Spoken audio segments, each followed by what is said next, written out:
So if I can do it, anybody can do it. Again, just pick that one or two things that are important to you, things that you think you're gonna like. Because again, like I didn't visit any place. Honestly, the closest I'd been to a goat. I mean, goats were at a petting zoo, like at the Missouri State Fair. Like I didn't have any Sure. experience with goats. I didn't have zero animal husbandry experience. I helped with sheep when I was a kid. We would round them up and hold them for a sheep shear. So I mean a little bit of exposure, but nothing. I mean I didn't grow up around it. Those were You'd see him at all the state fair and be like, "Whoa, yeah those are huge balls." right.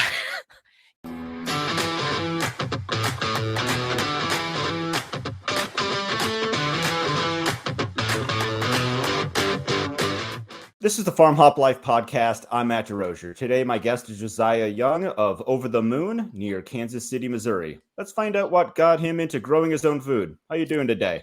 Good. How are you? Doing good. Thank you very much. So, I saw a little quote on your Twitter, and I thought that was interesting. You said, "I'm not an expert in much, but learning by doing." What did you mean by that? I think we can all take a guess, but I'd like to hear a little bit more about that. So I'm much like a lot of people that kind of get into living in the country and doing things. I did not really grow up. I grew up on a little bit of land, but I didn't really grow up doing any of these things. And it's kind of hard to find people that do. And so a lot of times I just had to go out there and do stuff in order to learn how to do it. I'm really good at failing forward. I do that I like professionally, that. and I do that personally. So it's just learning. It's just and being completely unwilling to pay anybody or do any of those things. Right. Have anybody else do it. I just do it myself. I kind of got that from my dad in the 22 years that I lived at home. I never saw him pay anybody to do anything. He just learned. He Wow. learned everything, did it all himself, built his own house, the works. So Still standing, I hope. yeah, he's actually he built a geodesic dome back in Oh, the cool. early 80s. So any of my eccentricities probably come from my father. He's an odd duck, but yeah. So he built his own dome. He and my mom did all by themselves. They had some That's friends help, but crazy. otherwise he did it all. So I kind of get all that from him. So That's cool. The out of the box type of stuff like that. That's I'm I, I like alternative building methods. I think they're pretty neat. Um, like Adobe, Cobb, Hempcrete, Rammed Earth, like all that stuff, Earth Bag. Like I don't know. It's different. well, And the unfortunate thing is that since my dad did that, I have to do something crazy too. I can't let my dad one you up got to me. So one up him. yeah, I've gotta do something out of the box. I'm You got not to sure my go wife is a fan, underground. but I actually we had some friends when I was a kid that had a fully underground house, and it was pretty cool. So That is pretty cool.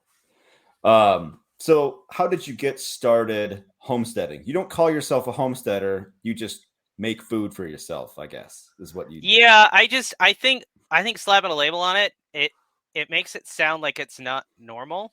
And for me, this is just me. This is just what I wanted to do.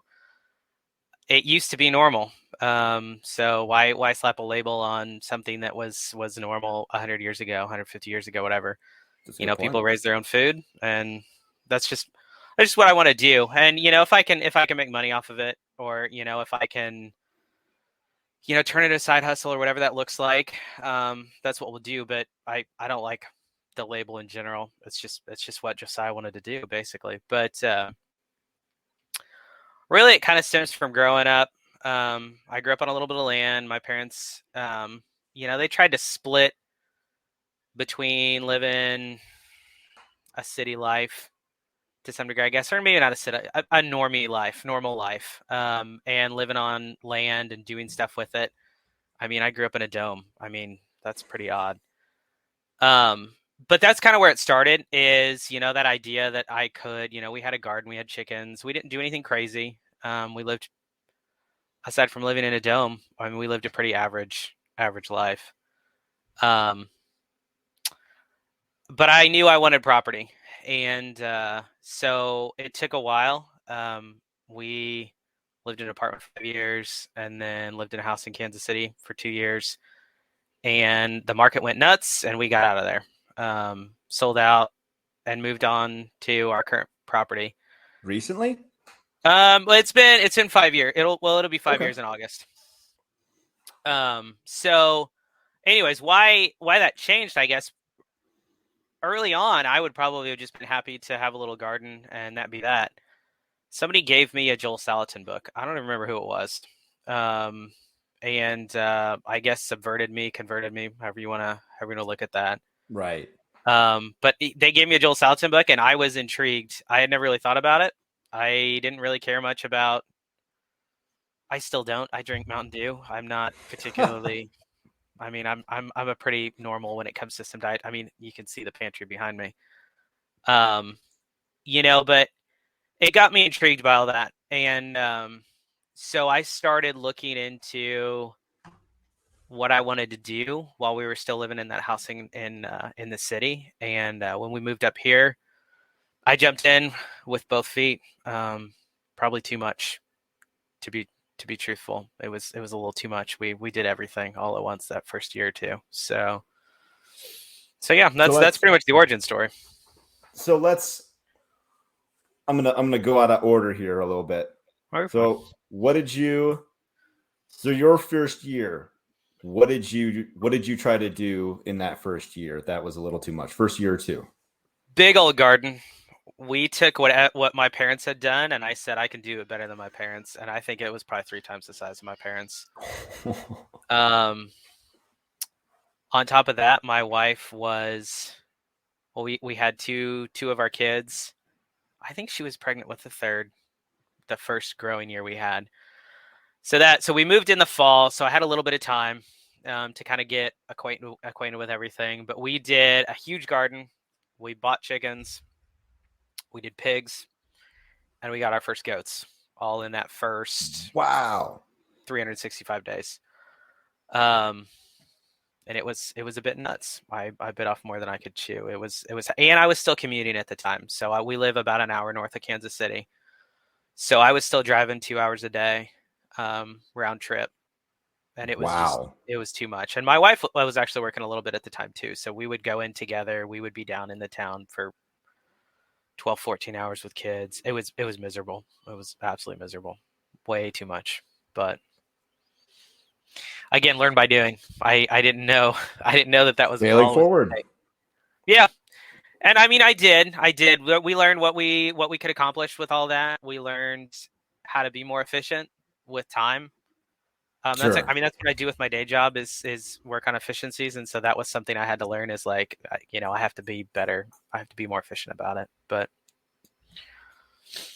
anyways. Um, do you have any um like automation set up on your homestead then to like kind of improve efficiencies? That's something that's actually coming kind of this year. Previously, we had really lousy internet, Hmm. and I didn't really want to go down the whole networking my stuff or doing any of that stuff if I wasn't going to be able to monitor it when I was gone, and we didn't really Sure. have the bandwidth to do it. I'm talking like 2 or 3 megabytes down, one up, kind of it was bad. I actually worked Sure. from home for about a year and a half that way. It was pretty miserable. Um, But that's something we're looking into this year. We're talking about putting some cameras up in the goat barn that we're going to be working on building this year, and doing a little bit of that kind of stuff, monitoring, checking temperatures, more of that kind of stuff. As far as other automation, I have a bunch of alarms for freezers for the root cellar, chicken houses, that kind of thing, just to kind of keep an eye on things. I don't necessarily automate any of those things, but I get an alert if the temperatures past a certain point or whatever. Thus far, we really haven't. I mean, other than that, I don't know that there'd be a lot of stuff. I go out there and I check on the animals in the morning. So I mean, Right. opening and shutting it's not a huge deal. And I work from home. If I was still driving in, I probably would have to automate some more to make my life and my wife's life a little easier, but Yeah. not currently. So I was just curious because it's been something I've been thinking about here. Like, okay, like if I set up like an Arduino or something like that, or one of the other hundred options I'm sure there are now. Like, I talked to a couple that have like one of those sun up to sundown like automatic chicken coop doors, but they're like $175 a piece, and I'm like, man, that's kind of just to go open a door. I feel like I could just go do that manually. Um, but hey, whatever they want to do, right? So, yeah, I mean that some of my concerns with those things is, with animals, weird stuff happens. And that's, I it think, one of the does. things. I mean, I posted, it was probably a month ago, like an average time that it takes for me to take care of the goats, and that doesn't really take into consideration the time the goat like rams through the door and disappears on you, or when a possum gets into your chicken house and your chickens are all roosting outside. Um, because they're terrified, and the possum's just in there eating eggs. Like, if the Yeah, door closes, so I'm gonna go check anyway. So I don't know how much that automation would help me. We free range our birds, so some of that I just don't. I mean, I wouldn't say that I don't necessarily trust it. I just know, like, we've had enough things go wrong. right. I don't know that I would ever trust it, and I'm the kind of guy that I'll wake up at 2 in the morning and wonder if I closed the chicken house. So my mileage may be a little different than someone else's. No, I get it. I mean, the automation sounds nice, but like, do I really want to run the risk of it failing on me? And then it was like, okay, then was it all worth it? If you have a poor connection to start with, you're kind of like, eh. And then, okay, for some reason, this stopped working. And I thought it was still working. Now, something as simple as like the GFI tripped on the outside of my house and the water froze up for the chickens or whatever. I went out there. I'm like, oh my gosh, like the water just froze up solid. And so I'm like, I had somewhere to be that morning, scrambling to get the bucket thawed out and come up with like plan B while that's thawing out. And I'm like, man, is it gonna get above freezing today? I mean, if I put in warm water, it should be good all day. I like, and then all because of GFI tripped. That's a pretty Yeah, basic thing. yeah. And you're not trying to have it connected to the internet and back and all this stuff. So And I work IT. I mean, it's not technically a traditional IT job, but I see even stupid simple things fail for the yep. dumbest reasons. And so I think it's funny. Me and several of my IT coworkers, we talk about how, despite the fact that we're probably the most capable of getting these things working, we're also the least likely to do it. Like, a lot of the people that I work with, they have a lot of smart things in their house. I don't know that anybody in my IT department has a smart house or anything like that, because Right. I just know, and it's not that it's necessarily a bad thing to do, just leery because I see stupid things go wrong. So No, I that's one of agree. the other reasons.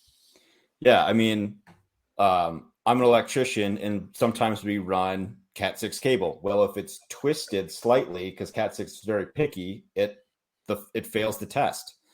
And so, I mean, something as simple as that. And personally, like, I just have like a couple switches that turn lights on and off, and it doesn't always work. Or like the like a Nest doorbell camera, because my wife likes to see who's at the front door before she goes to the door, and those things again doesn't always work. So just as you add complexity, it's just gonna go haywire and go wrong. So I thought, I didn't ask directly, but I had a feeling that you were in IT based on some of your responses when we were messaging each other. So I guess I was right. Yep, So absolutely. what motivates you to grow your own food? You know, I guess there's a couple things. a lot of it is for the kids, I think. It's kind of the cliche about like I want them to know where the food comes from. Um, I also really want them to have responsibilities that are important. So that was a big thing.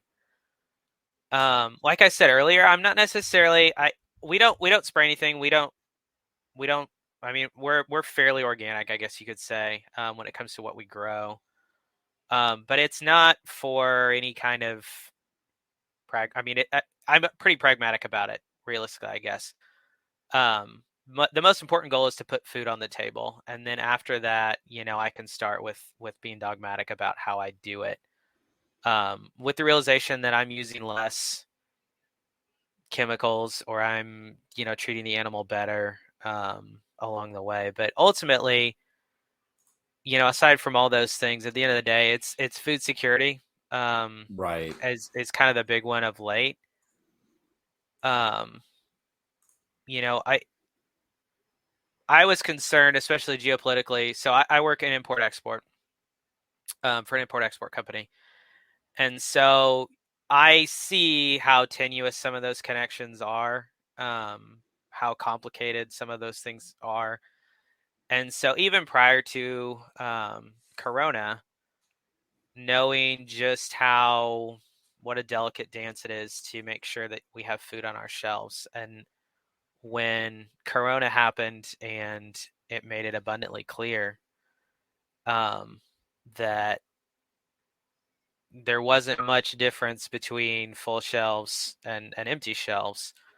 That was kind of a big moment for me and kind of kicking it, I guess, a little into overdrive in terms of, being able to produce and maybe even saying, turn it into a real, you could side hustle, a real farm, however you want to phrase that. We had been given a bunch of chickens. So when Corona really first hit, we were selling 20 some dozen eggs a week because people couldn't get eggs.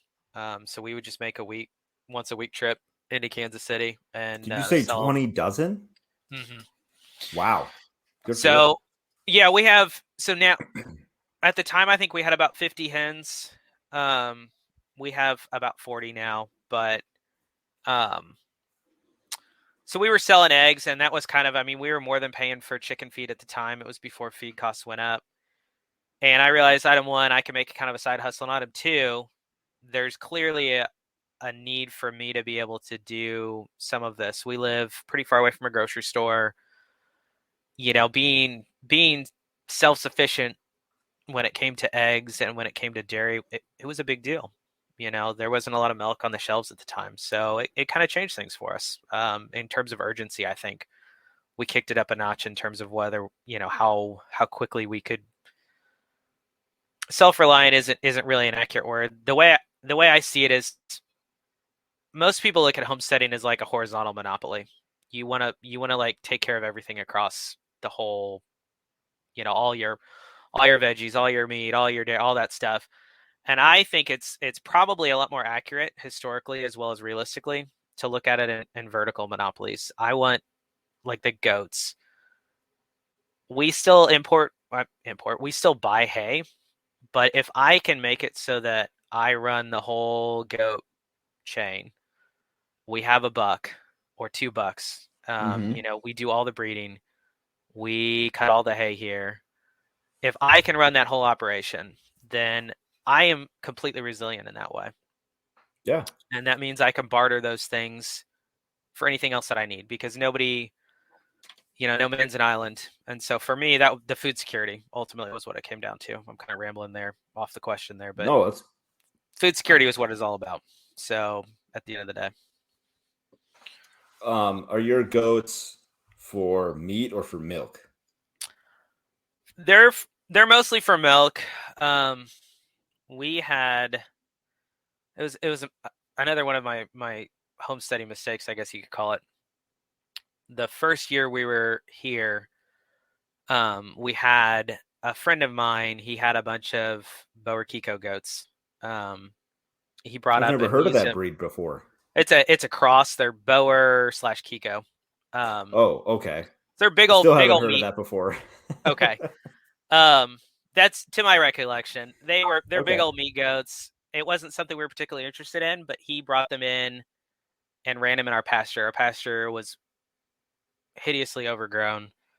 The previous owner, maybe even previous owners, had never taken care of it. So he ran those goats. Well, he had 2 extra bucks that he didn't want anymore, and so he just gave them to us.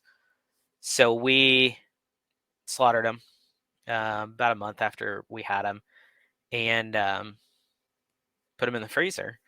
And my wife, it turns out, she's not a fan of the taste of bucky goat. I guess basically is what you could call it. They were not weathered; they Hmm. were real bucks. Sure. I didn't think it was so different from a buck deer. I've shot bucks Really? before. Okay. We've eaten them. I didn't notice. I mean, it was a little gamier. It wasn't my favorite, but it was protein. My wife's not a fan, Sure. so we haven't had goats since.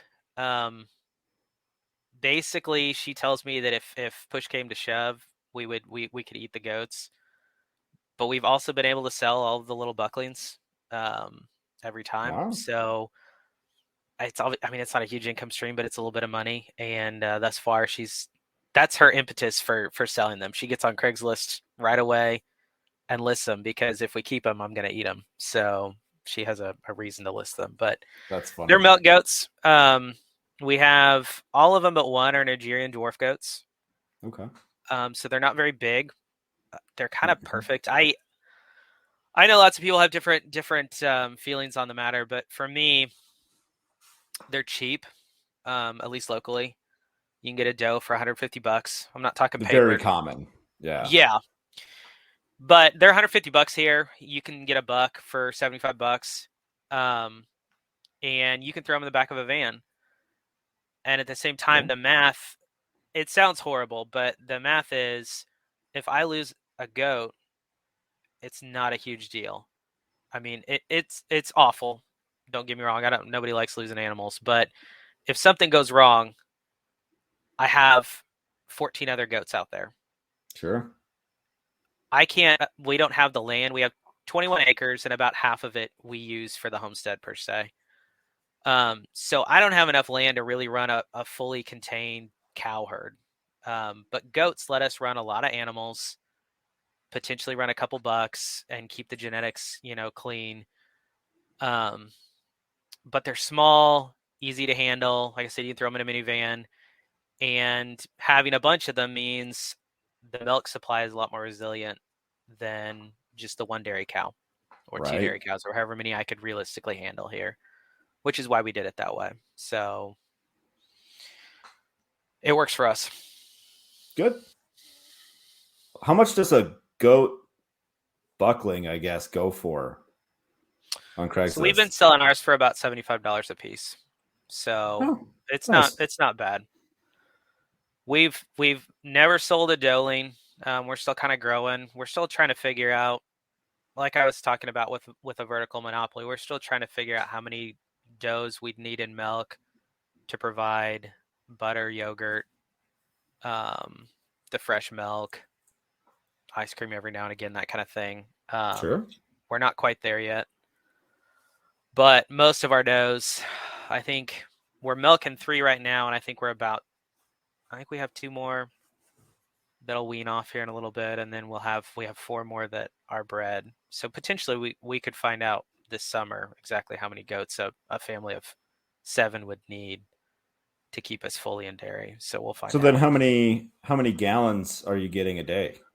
We get a quart per goat per day on average. Okay. Um, right now is probably a terrible time to kind of spout that number off simply because they're on hay. Um, it's good hay. I mean, we feed them alfalfa, but um, usually that first flush of grass, they really start producing. And obviously it ebbs and flows based on how long it's been since they've been freshened. But that's the average for the little goats. We have one Okay. that's she's half Nubian, and she produces a lot. She produces more than a quart a day, but that's pretty much it. So Nice. they're pretty economical overall. did you say that you have pigs too? We had pigs.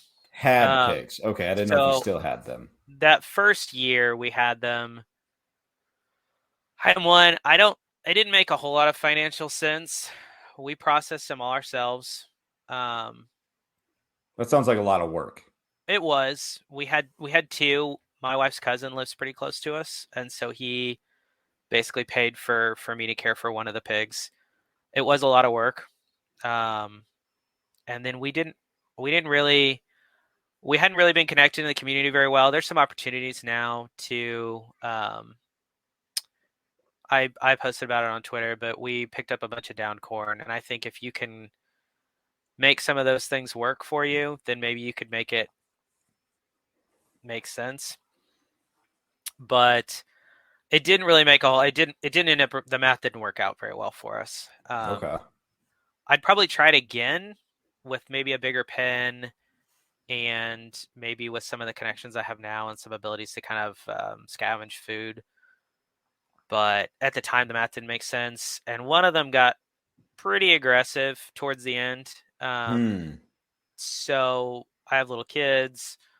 I basically said, you know what? Well, I'm not going to worry about pigs until either I can get a better setup, the kids are bigger, et cetera, et cetera. Um, I love bacon.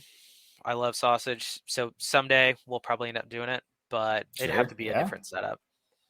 So Gotcha. So you said that you've got that you were gifted a Joel Salatin book. Do you remember which one it was? Um, I could probably look. I It's was just curious. one of them was Everything I Want to Do Is Illegal, I think. Um, because it's funny that if the guy that gave it to me, I don't think he was particularly food.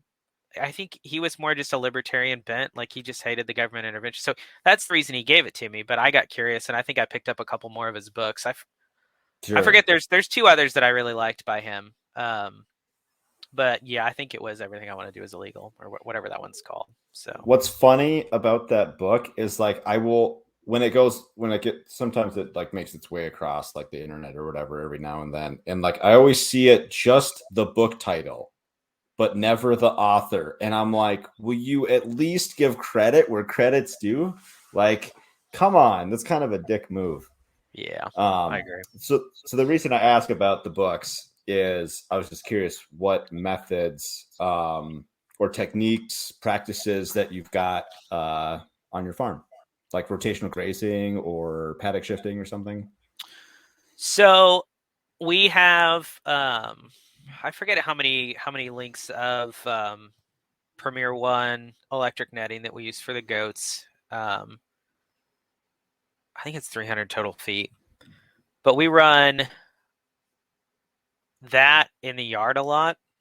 Um, Basically, we move it. I hate mowing. It was one of the things when I moved to the country, I told my wife that I wasn't going to mow. Item one, I don't want to be one of those guys that bought 5 acres and mowed, and that's all he did. Like that just seems silly. Same. It's stupid. So I'm glad that's good to hear. So I have a lot more than that. I didn't want to mow 20 acres either. But I did not want to mow. So that was one of the reasons we got the electric fencing. And so we rotate them through the yard. And then we have two paddocks that we put up with basically scavenged chain link. We had a guy, he let me tear down all of his chain link that we put up. That equaled about a half an acre, which worked pretty well That's pretty um, cool. until the goat herd basically doubled last year. And so we've been putting in basically acre paddocks. Um, and then hopefully, as we grow with that and as we put some more in, we'll end up dividing them a little more. I can't really right now because they're not cleared enough. It would be a nightmare to get them a little more subdivided. I'd love to get them into half acre, even quarter acre within those hardwired, permanent fences and kind of rotate them through. But basically, the setup is going to be pretty rotational. Um, we'll have a barn as basically the spoke of the wheel, and then we'll just have paddocks coming off of each in each direction. I think That's pretty sweet. That sounds cool. it basically the goal, and it goes back to the efficiency thing. I don't, Hmm. I love the idea of intensively rotating, but I could call it efficiency. Really, it's lazy. I don't want to have to go out there and be moving and juggling things all the time. Maybe when the kids are older, that could be a chore for them. But for now, I don't want to have to mess with it. So the goal is basically, so we're going to build a barn in the center of the pastures, and we'll just open a door, open each gate depending on which pasture they need to be in, and kind of go from there. So that's really it there. I don't, like I said, I love the ideas. I'd like to put some of them in practice. It's more just we there was no infrastructure here when we bought the place, so it's all been us building it. So the electric fence has come in handy for that. But Do you have your chickens follow your goats, or do you not need to do that on your property?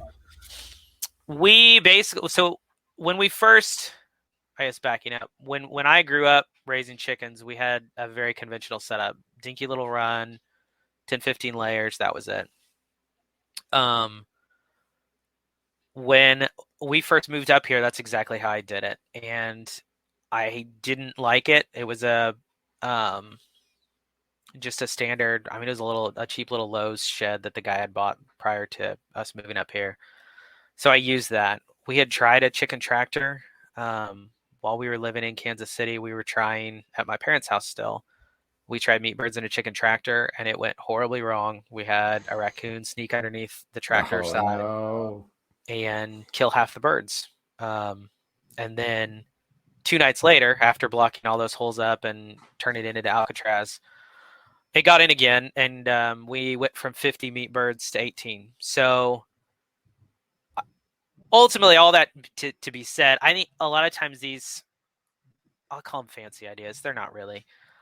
I'm leery of those fancy ideas because of that experience. I wanted to try something new. I wanted to get the chickens out on grass. I wanted to Joel Salatin it up, man, and Hmm. it failed horribly. And I'm not saying that's a bad idea.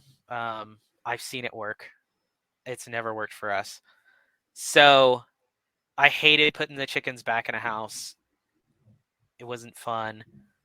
But the first year we were here, me and my dog, between the two of us, we killed 27 raccoons out of the yard.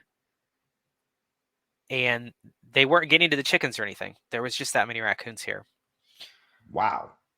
And that's just the yard. Like, I didn't go out of the way to do it. That was just me and the dog would go out there to check on animals right before bed, and there would be raccoons in the yard. So, all that to be said, the first year or two, I thought I had to. I thought that was just how I had to set it up. But basically, we just started free ranging last year. Basically, when feed started going up, it kind of goes back to the whole, the goat value. If I'm spending $10, $12 a day dumping a bunch of food at these chickens, is it really worth the math? Versus the potential of losing a chicken or two because I free range. And so I started free ranging. I just let them all out. We had a really nice pen set up for them. It was pretty big. And I said, I can't afford the chicken feed, so we're just going to free range. So we free range. I don't run them. They still have a stationary coop. I don't run them after any of the goats or anything. They go wherever the heck they want to. Um, it's been huge. Feed consumption is way, way down. I mean, just absolutely insane. We used to probably go through 25 pounds of feed a day, something like that, maybe.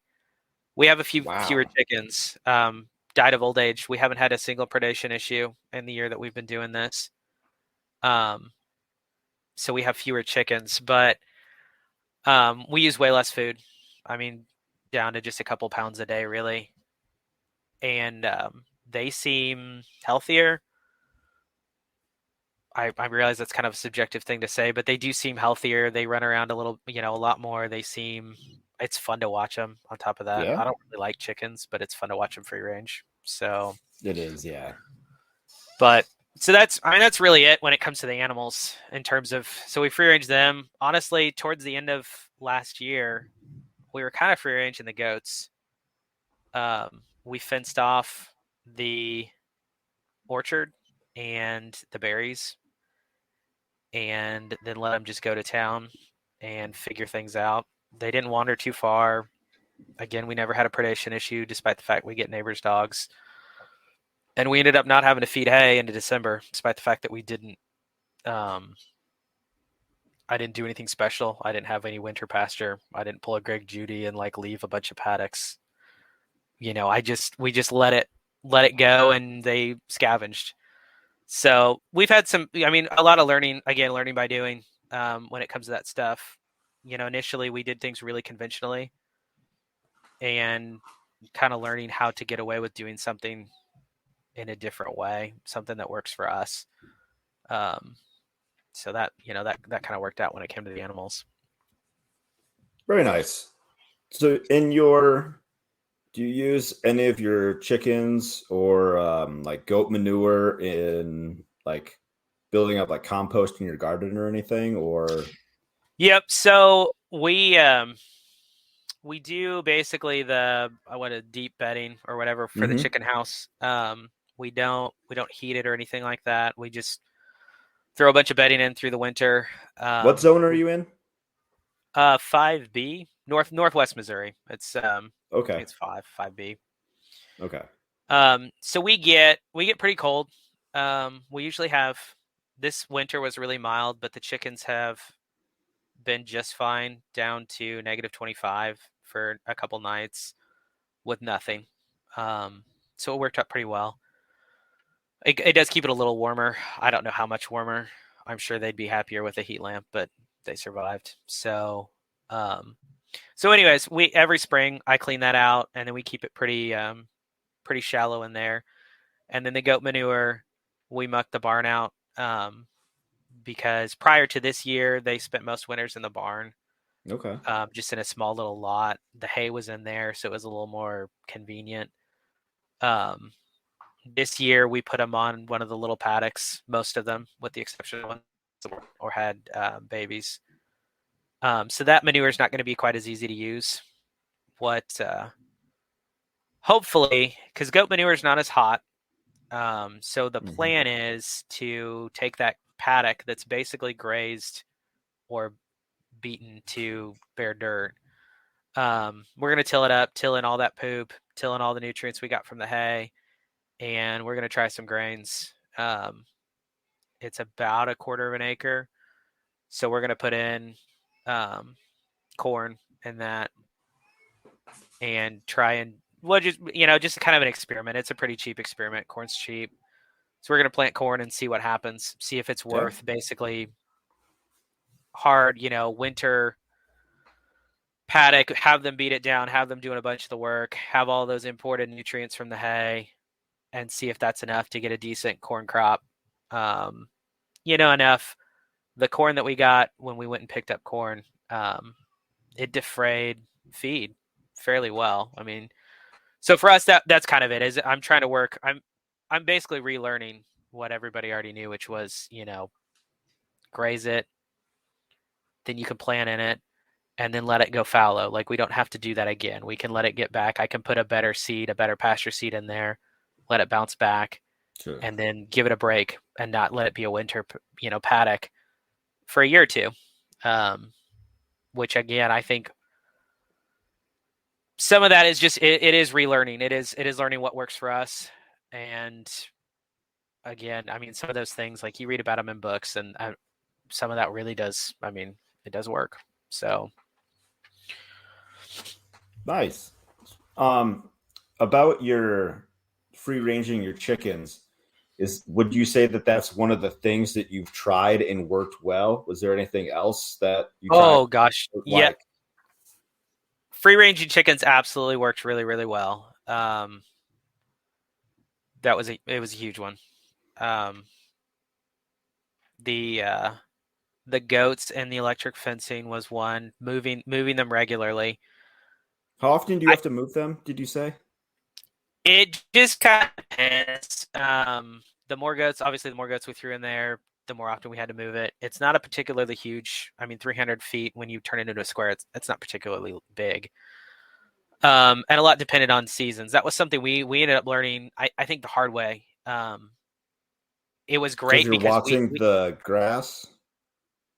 yeah, I mean, but we're watching the grass, but learning that like and again, this is gonna sound really silly to some people, but when you got that spring rain and your grass is just growing nonstop, it's like we kept the goats in basically an acre yard and we just moved them all the time. And then we hit late July and August and the grass stopped. And so, of course, like it sounds silly to even say that now, but late summer hit, we stopped having a bunch of rain and the grass stopped growing as well. And I mean, we got rain, but it wasn't growing as well. And so I'm sure experienced grazers out there would laugh at that admission, but it just hit me like out of nowhere, like, oh crap, I don't have anywhere else to graze. Um, so that's when we actually started building the first paddock. But that rotation and learning all that was really big. The downside, I think, with goats and using a fence like that is that where I really want to put them is really brushy, and moving those fences through brushy areas is the worst thing in the world. I bet, You yeah. you want to test the strength of your marriage. You and your wife go out there, you and your spouse go out there and try and drag an electric fence netting through brushy areas trying to get it set up. Oh man, especially trying to do it before work, like, trying to sneak out there right before I was supposed to be at work. That's a tester. It was pretty fun at times. So, So what would you say didn't work then, other than trying to fit electric netting through brush? um, the chicken tractor is one I did talk about. I had a terrible experience with that. I don't think we'd try a chicken tractor again. I'd be much more likely to free range even meat birds. Um, what else? We've had all sorts of failures. Well, I The strongly pigs, suggest yeah. that people get their hay taken care of before December. That's another big failure this year. Mm, Um, it was kind of we just had all of our previous hay sources fell through the cracks, and I just didn't make it a very urgent thing. That's the reason why the goats free ranged. It wasn't because we wanted to. It's because I was an idiot and didn't think hay was a big deal. Um, fencing, being really really serious about the fencing. I our dogs were kind of escape artists, and so I thought if you could make, I could make a pretty good fence because I kept the dogs in, and we have one goat. She will break out of anywhere, and so the amount of frustration involved in keeping a goat that doesn't want to be in there. If you just make the fence right the first time, that's kind of a big deal. That's a frustrating thing. Oh, I didn't really think about how many failures. We have lots. I fully admit we had many failures. sure, yeah. Water. I think some of the things that were probably most frustrating. We set up the animals in a place far. We had existing infrastructure. We have it's I think a 100-year-old barn that used to have electricity run to it, and it doesn't anymore. But that's where we decided to set up our animal operation, and so having to deal with carrying water out there and having to go manually break up ice. Um, those are like you don't think about that, and it's my laziness. Yeah. But man, it's frustrating. I mean, I think for as far as things that I learned, it's until 100% that the solution you're doing is going to work for you, being very willing to scrap whatever it was, whatever grand idea, and saying, you know what, that didn't work. Let's try something different. We moved the chicken house 3 times before I built a permanent one. Um, the goats, we tried them in different spots, and then we finally ended up settling on electric fence. I think those have been some of the bigger ones. Is Hmm. realizing, especially when you watch some of those YouTube videos, and this is a soapbox I get on for a lot of people. You watch some of those YouTube videos, and they have this very they have their way, and it works really well for them, and I'm sure it does. Um, but that doesn't mean it's going to work for me. And so, really understanding that not being set in a certain way, because I wouldn't say that they're like tremendous mistakes, but they were things that didn't go well at all. And the cost of them, not being able to keep a buck in his pen, it ended up, I mean, it was just like a knock on effects. He ended up breeding goats we didn't want bred, which meant Mm. that we had does dropping kids in the middle of winter. So we ended up losing some kids, and then, I mean, so just on and on and on, like that made it more difficult. And I had to run, I had to go out in the middle of the night and check on these pregnant does. I mean, just these little things like that, they end up just really exponentially increasing difficulty. And I think especially for someone like me who doesn't have a whole lot of experience with it, like those things making an already difficult experience, an already difficult learning curve even harder because of one little thing at the start, and like trying to find those little things Right. to make life easier. So Yeah. No, that's good to know. Good to share like those failures. Like this is where I've failed and had to learn hard from this or these mistakes. So I mean, I really probably could. My wife would probably be a perfect person to mention. Um, she tends to remember either the successes and the failures a lot more, but I mean both. She's just better at remembering successes and failures a little better than me. I tend to try and at least just today's a new day kind of a thing, both good and bad. But sure.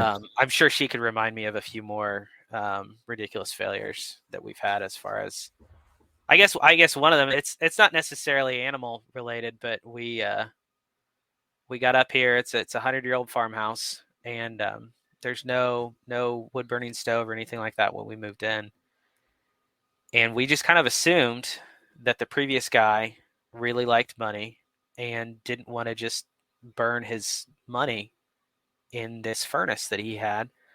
That was not the case. We had a ridiculous heating bill the first winter we were up here. Oh no. Um, I mean, and we couldn't even keep the house warm. So it was a ridiculous heating bill, and we couldn't keep the house warm anyways. And so yeah, I mean, little stuff like that where you just again assumptions. I mean, just these assumptions about how something was going to work, So then what'd you because do?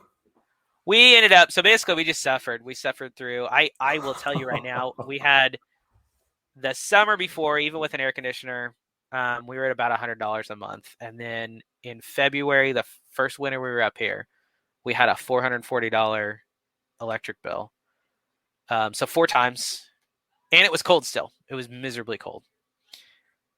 That furnace could not keep up, and it was like burning. I mean, it would have been cheaper setting dollar bills on fire.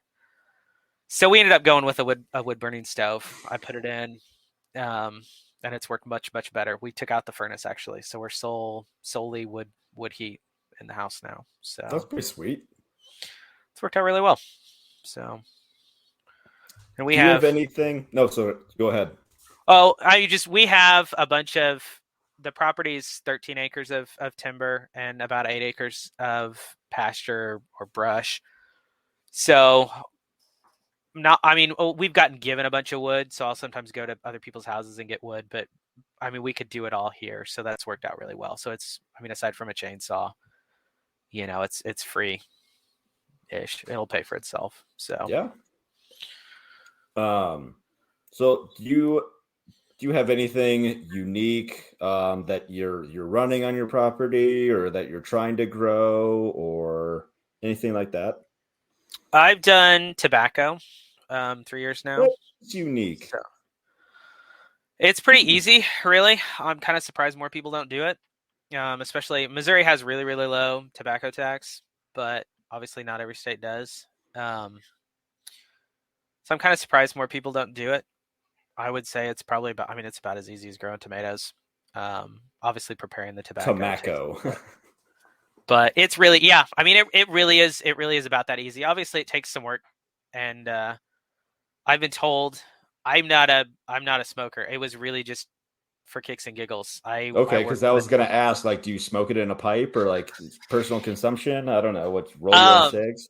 I've smoked it in a pipe, but it wasn't it was more just out of curiosity. It was something I had read about, and I like a cigar every now and again, so I thought, you know what, I'll just try this. How hard can it be? And it's really not that hard. I'm told it's not great tobacco, so maybe I need to try a different variety. Hmm. Um, this was from cigarette smokers, so I liked the pipe smoke that I did. Like I liked that.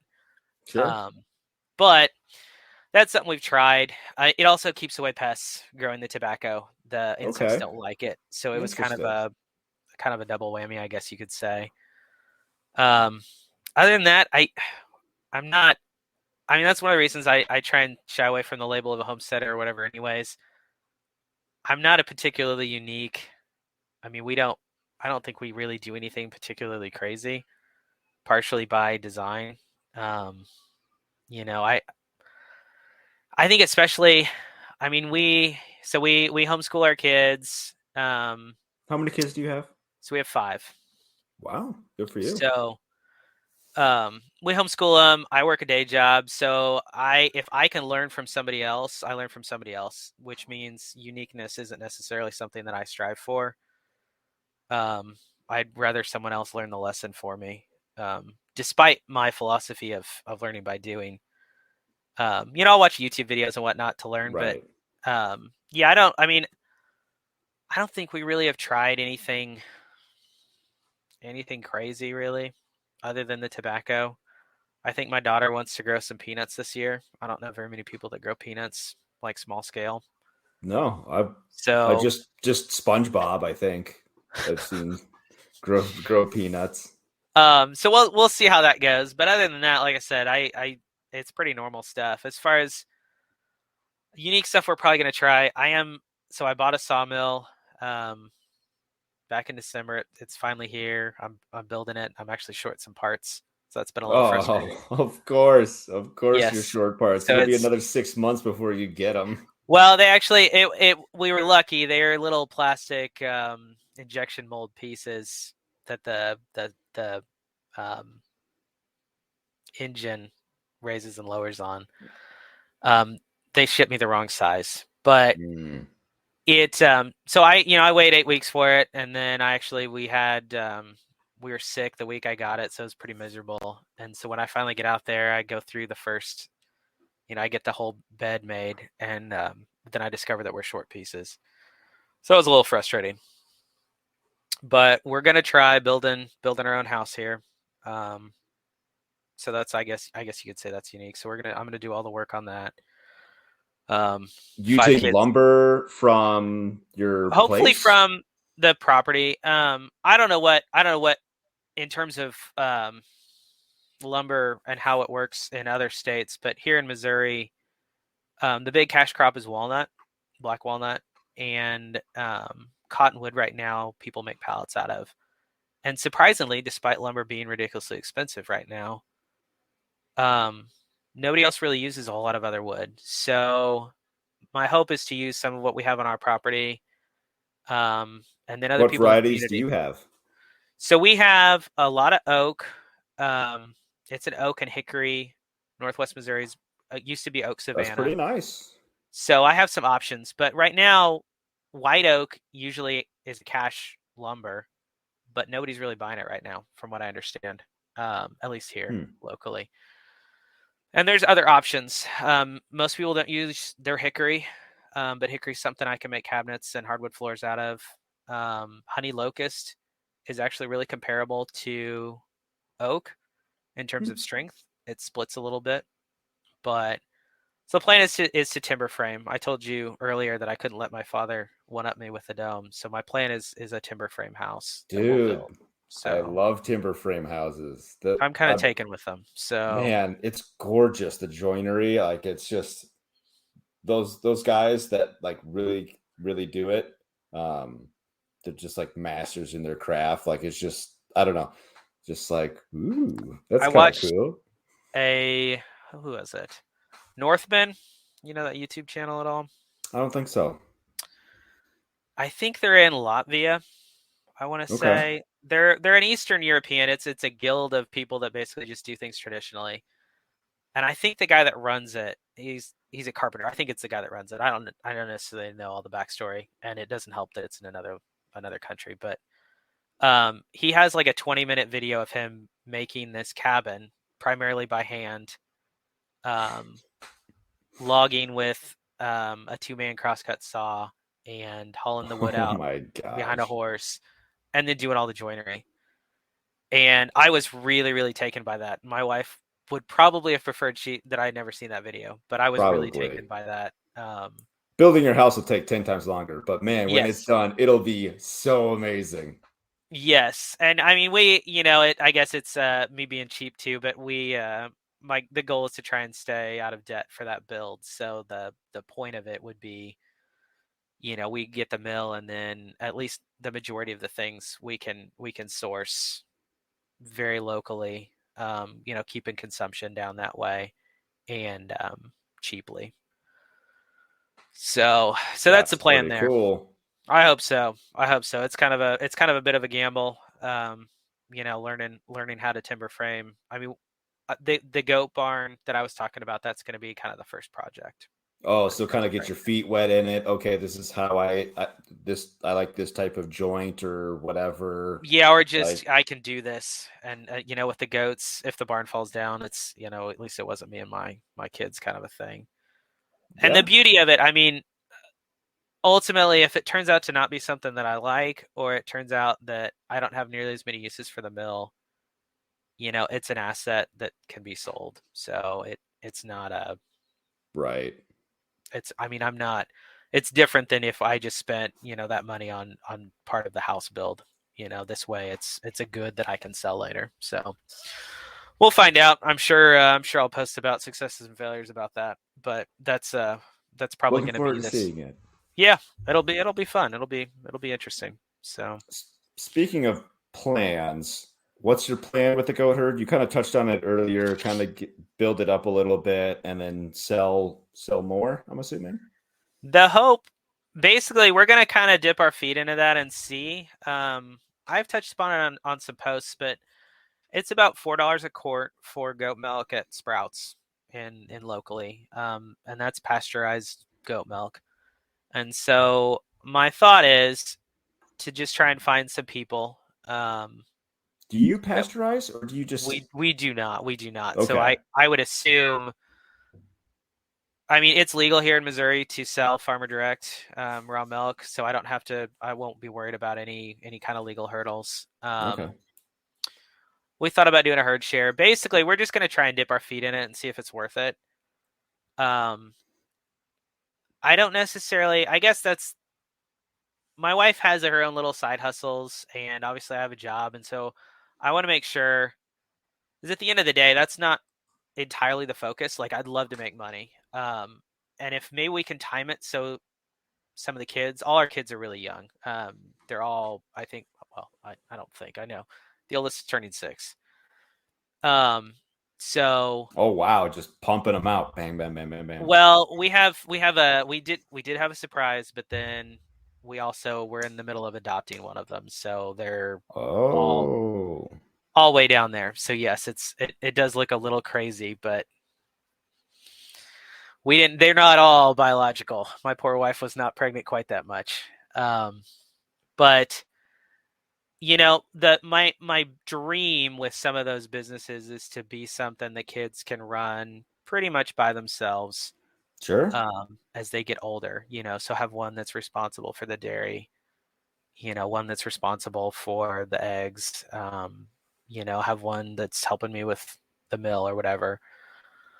I'm not sure the timing's gonna work quite right for all that, but we'll see. But if I can make money on it, I'm absolutely game.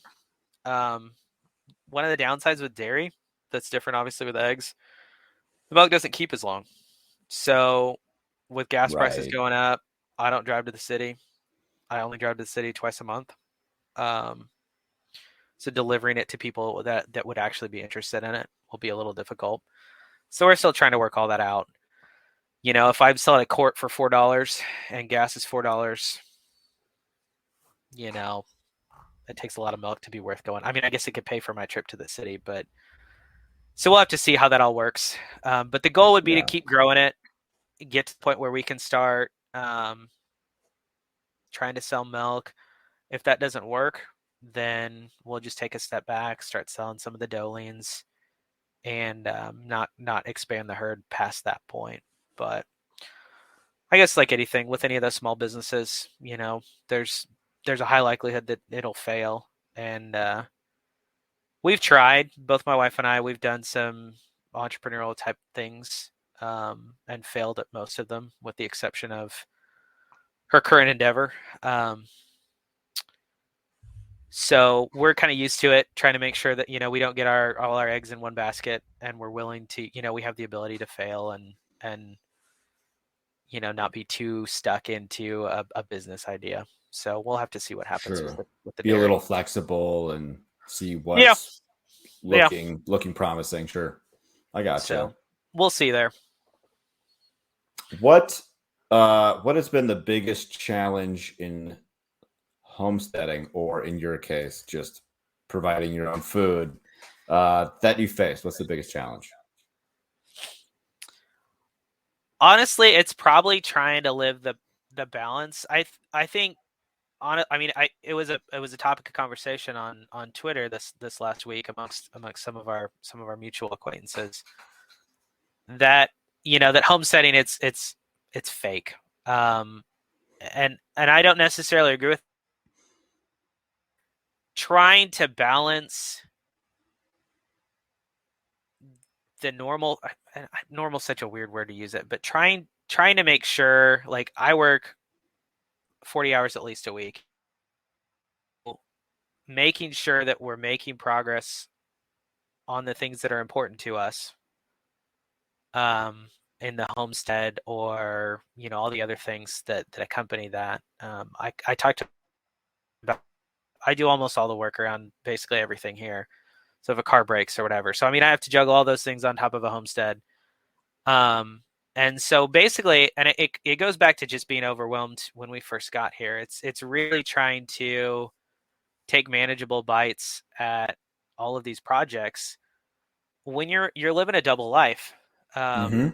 you know, People used to grow their food, and that was a full-time job. And we have the benefits of mechanization and all these other things that we can do. But at the end of the day, it still used to be a full-time job. And so being reasonable with yourself, and just saying, you know what, this is good enough, or this is what we're going to accomplish this year, and it seems silly, and it doesn't seem like it's very much, but this is reasonable, because that's truly was the hardest part, was trying to find that happy balance, um, between those two lives, kind of a thing. I mean, I work IT, and then I go out and I'm hoeing up a garden patch. Like, that dichotomy can be really hard to balance.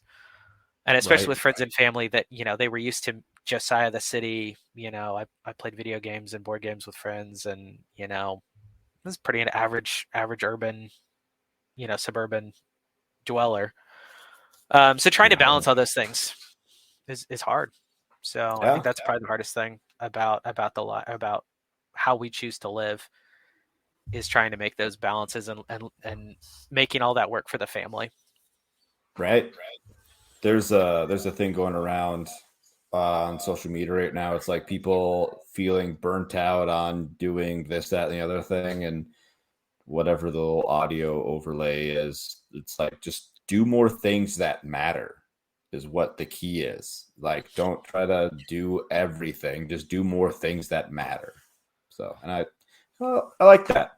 I like that. And I think, I mean, to some degree, that's where that whole the whole vertical monopoly versus the horizontal. It's like, I could do pigs, I could do cows, I could do all these things, but, like, despite the fact that goats are really frustrating, at times, picking, I like goats, so we're just going to do goats. Does it solve every one of my problems? No, because we still buy bacon, we still buy sausage. Um, does it solve problems and make me happy, and is it fulfilling? And do I feel burnt out? no, that's, it's a good thing, and it gives me some flexibility, and so very much like what you were saying is picking and choosing the things that really are going to matter to you, or the things that are really important, and being willing to be flexible about the rest, and not get burnt out, because we absolutely did that first year. It was hard, and A learning to lot of try and people scale quit back. after stuff like that. They're just like, Yeah, "Whoa, no, this was way absolutely, too much. absolutely. I'm out." Yeah, And it's hard, and I mean that's one of the things when I see anybody post social media, or I have my wife's had a couple of friends that have kind of started down this road, and I'm like, listen, pick one thing, just pick one thing, one thing a year. Yeah, do it, learn. If you're really feeling good, you can pick two, but don't do three. Like, three's too many. Like, just pick two, get into it, and just get really good at those two things, and then move on to the next thing and add one or two things again. um, because otherwise you'll get overwhelmed, and then you'll get to a point where you say, you know what, this is a good number, this is a good amount for us, this is a happy place, this is enough work, this is enough commitment, I'm good at this, I like these things, we're going to stop here. And I think that's a lot more reasonable, especially if you have to live those two lives. If you have to work a day job and do this on the side, right. it's reasonable. Yeah. So then, what would you tell people that wanted to get started in farming or homesteading or just providing their own food? You can do it. If I can do it, anybody can do it, I think, is the big thing. I don't There's been a lot of people, um, especially friends of my wife, that she was pure city girl, wasn't particularly interested in any of this stuff until we really got started. Now she's an absolute pro. So, item one, if your spouse is really into it, or really, you know, that's an important thing. But that being aside, they all just automatically assume that this is how I grew up, and it's absolutely not. I All of these things are things I've had to learn. So if I can do it, anybody can do it. Again, just pick that one or two things that are important to you, things that you think you're gonna like. Because again, like I didn't visit any place that, honestly, the closest I'd been to a goat. I mean, goats were at a petting zoo, like at the Missouri State Fair. Like I didn't have any Sure. experience with goats. I didn't have zero animal husbandry experience. I helped with sheep. When I was a kid, we would round them up and hold them for a sheep shear. So I mean, a little bit of exposure, but nothing. I mean, I didn't grow up around it. I Those were You'd see them at the all, state fair and be like, "Whoa, yeah, those are huge balls." right.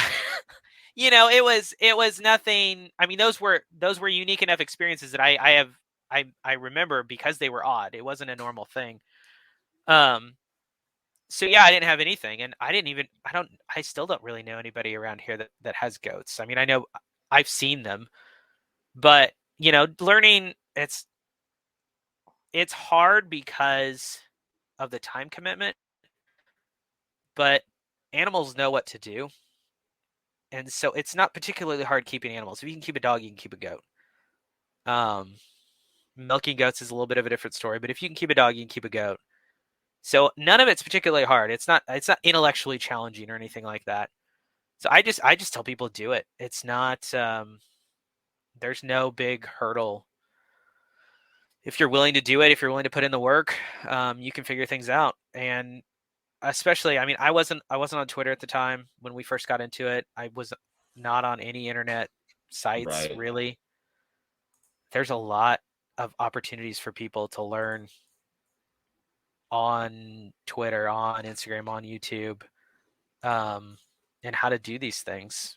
Um, so you can leverage that. You can leverage that. You can learn from somebody in a completely different state. Um, you know, that can handle your unique setup. And that's really cool. And it's something I didn't really leverage until very recently. But you can, and it's not rocket science. It's really not. So What I think anybody I can do it. Yeah, what I like about the homesteaders and farmers and whoever, they're so willing to help. Um, even just even just this talking, almost everyone said yes. Just like, yeah, I'll talk to you. What do you want to talk about? I'm just like, well, just farming, homesteading, growing food, like stuff. And so they're just like they're so willing to share. It's really amazing. It's such a great community. Um, yeah, it's very cool. People are cool. One of the other things, and truthfully, I mean, a lot depends on where you end up landing. But the community here has been really, really good. Obviously, it's a lot more conventional ag, but especially when you get to talking to some of those old people, um, they they know how things were done 100 years ago, and that's, in my opinion, that's kind of the first target point. Is you don't have to do anything crazy. Like try things pretty conventionally. Just make it conventionally 100 years ago, not conventional now. But like one of the guys, when we shelled that corn or when we got that corn, I was talking to him about it, and he was like, "Yeah, I used to raise pigs just on corn I would pick up out of fields." And I was like, "Well, how do you shell it? Because we've just been like twisting it with gloves on." And he described it, and then he ended up wandering back into his barn later that day, and he found a sheller that we ended up using. So I would say again, like, sometimes you might assume that person doesn't really have a whole lot of experience with it, but um, They they might may have have dabbled. tools. Yeah, or they might have tools that I bought that mill, and one of the deacons from our church, he was like, "Well, I have a mill. You'd need like 150 horsepower Cummins because it's a 32-inch, circular saw blade thing." But so I mean, he grew up doing that though. So like he milled the old way. Like that's what he grew up doing. And so these things were like, I wouldn't have assumed that. I wouldn't have known that. He's a conventional ag farmer. Um, he's a great guy, and if I wanted to know about conventional ag at all, that would be a great source. But in addition to all that, he had a bunch of information that I would have not assumed he had, and he was willing to talk about it all. Yeah. So those things. I mean, it is kind of a universal thing. People like. I think people don't really understand just how much people like helping other people. I mean, when it boils down to. So I mean, the internet's proof of that. There's random strangers offering advice about all sorts of things that, and a lot of it's good. Yeah. So, Yeah, and most of it's also well intentioned too, yeah, um, even if it's wrong. I've seen some wrong stuff. So, but yes, most of the time they're, and it does go back to some degree to some of those things where like their experience that may have really worked for them. Hmm. I mean, it could still be wrong, horribly wrong, but it also worked. So how wrong could it be, especially for them, right? But That's true. by and large, I mean, there are some people that you're like, well, you probably should give advice. You probably shouldn't give advice about that. But then there's some people where you realize they're like a guru of their topic, and run into those people, especially on the internet or even locally. I mean, there's that guy with the pigs, like I was talking about, that he raised pigs. Knowing, um, he was talking about all the different little things about raising pigs and all that stuff, and I was like, this is better than watching a YouTube video. I've got this guy that lived Absolutely. it. He raised it. This is awesome. I mean, I think he's got to be what, 80 something. So he, doing it as a kid in the 50s. I mean, it's a wealth of information because that's pretty much that time period, like I was talking about, that conventional ag. Those are it's a decent starting goal is that Hmm. time period. So learning from those folks, especially while they're still here, big deal. So Yeah, absolutely. Well, um, that does it for all my questions. Do you want to tell people where they can follow you, what you've got going on? Because did you say that you're going to start a website or? my wife has an Instagram, and I'll end up posting it on Twitter. Right Okay. now, she originally it was for kind of all of her side hustles all together, and so this she'll end up spinning up one just for farm related stuff. So I'll end up posting that. Okay. And that'd be a good way to see the more artsy side of things. You're more likely to find some practical things from me than you are anything fun. Um, but so Twitter, it's at Inventive 15 is my handle, but You can find me by Josiah Young as well. I'll have Uh, links to that as well. Yeah. okay.